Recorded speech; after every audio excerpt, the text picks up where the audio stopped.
Gente, Netflix lança 3 reality shows brasileiros. Vamos ver, vamos conferir como é o nosso reality show. Vamos ver o comentário dos povos. Ah, não tem comentário ainda.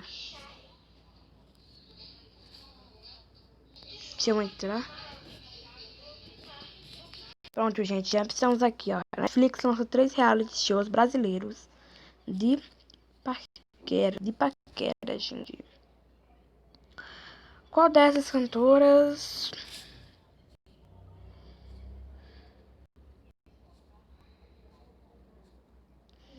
Gente, eu não vou ler, mas a Netflix lança 3 reality shows de paquera. Só vou dizer isso pra vocês, tá? Gente, a TV Cultura completou 51 anos nessa segunda-feira, dia 15 de junho. E também lançou uma vinheta de comemoração aos 51 anos da emissora.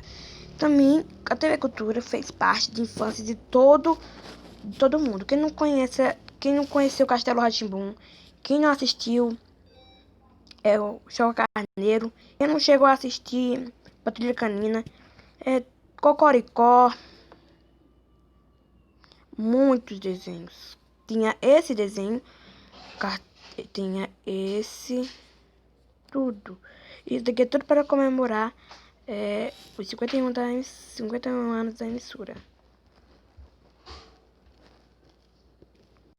Gente, a TV Cultura preparou uma programação para os 51 anos dela. Já passou, tá? Foi no dia 15 de junho. Ó, a turma do Castelo Rá-Tim-Bum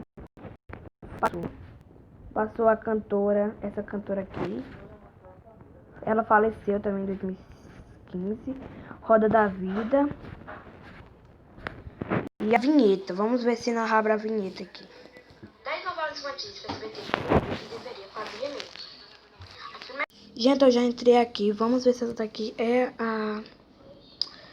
a vinheta de 51 anos da TV Cultura. Vamos ver se é. Se for, bem. Se não for...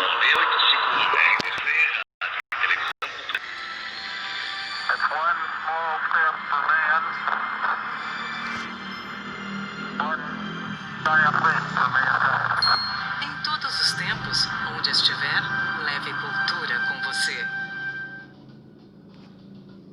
Gente, essa daqui foi a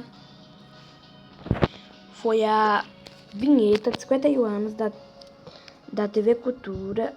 Foi a própria TV Cultura que postou. Atualmente aqui em casa não pega a TV Cultura, não. Aí na casa vocês pegam? Bota no comentário que aqui não pega, não. Saiu do ar em 2018. Nunca mais voltou. Se na casa de vocês pega, vocês botam que pega. Se não, vocês botam que não pega também. Já a TV Cultura também é boa, porque passa desenho até hoje. Ela e o SBT. Só as únicas emissoras que passam. O povo não lembra da TV Cultura. Toda vez que o povo diz assim, a única emissora que passa desenho é o SBT. Não, TV Cultura também passa. Band também passa. Record também passa. Record também passa porque Record passa seriados, passa Cris, passa Pica-Pau e passa as coisas, né? Então tá passando Pica-Pau agora, mas tá passando Cris. Mesmo assim, Record passa, não é só SBT. Todas as emissoras, se não fosse essa lei, aí todo mundo tava exibindo desenho, era dessa. Passou todo mundo. Eu tinha até, eu mudei de conta, daí por isso. Eu não me inscrevi no canal da TV Cultura não, mas agora eu me inscrevi, tá bom? E bye.